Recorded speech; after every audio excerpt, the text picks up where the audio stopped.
আব্বা আব্বা আব্বা আমি না দিদি পরীক্ষা পাস করেছি। না না না, এটা আমি বিশ্বাস করি না। তুই যদি কইতে সূর্য আজ পশ্চিম দেউছে তাহলে আমি বিশ্বাস করলাম বলে, কিন্তু তুই ফাঁস করছস এটা আমি বিশ্বাস করি না। আব্বা আব্বা আমি তো ফাঁস করছি, এটা বিশ্বাস না করার কি আছে? তোরে আমি বাইরে কোনোদিন ফরাত বয়াইতাম না, গেলে না স্কুল, পড়লে না প্রাইভেট, পড়লে না কোচিং, তোর মতন গাদা ছাত্র ফাঁস করে বহু, এটা আমি কোনোদিনও বিশ্বাস করি না। এই যে আব্বা তুমি হগলেকে জায়গা তার দিছ, যে দিনে রাইতে পড়ছে, দিনে রাইতে কোচিং করছে, প্রাইভেট পড়ছে, দিনে রাইতে স্কুল লগে পড়ছে, হেডি ফেল করে বয়ে রয়েছে বালা ছাত্র, আর আমার মতন গাদা ছাত্র আমি ফাঁস করে বয়ে রয়েছি, এন বিশ্বাস না করার কি আছে?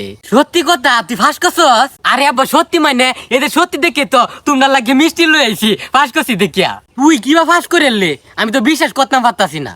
আব্বা দেহ এটা হলো কপাল, এই যে আমরা গাদা ছাত্র, আমরা গাদা যারা আছি ব্যক্তি ফাঁস করে বয়ে রয়েছি, আর যে শিক্ষিত যে বালা ছাত্র এটি ফেল করে বয়ে রয়েছে। আব্বা কি কইবা তুমি? বাজান তোর প্রতি আমার কোনো অভিযোগ নাই, মানচারে বড় গলায় কইতারবাম যে আমার চেহারা ফাঁস করছে, তোমার চেহারা কি হচ্ছে, তোর গর্বে আমি গর্ভবতী। বাজান বাজান তোরে লই আর কোনো অভিযোগ নাই বাজান। আচ্ছা আব্বা ঠিক আছে, আমি এলাকার মধ্যে মিষ্টি বিলাই থুয়ে আমি ফাঁস করছি না আব্বা, যেটি কইছিন যে ফেল করবাম এটিরে মিষ্টি আগে দেম। হ্যাঁ আব্বা আমি যাইতাছি এলাকার মধ্যে মিষ্টি দিতাম। আচ্ছা বাজান ঠিক আছে, এলাকার মানুষের ঠিক মতনে মিষ্টি খাওয়া, আর যেটি কইছিন ফেল করবে এটিরে মিষ্টি একটা বাড়াইয়া দিস। আমার ফুট ফাঁস করছে, আমার ফুটরে বিয়া হারাইয়া দেব।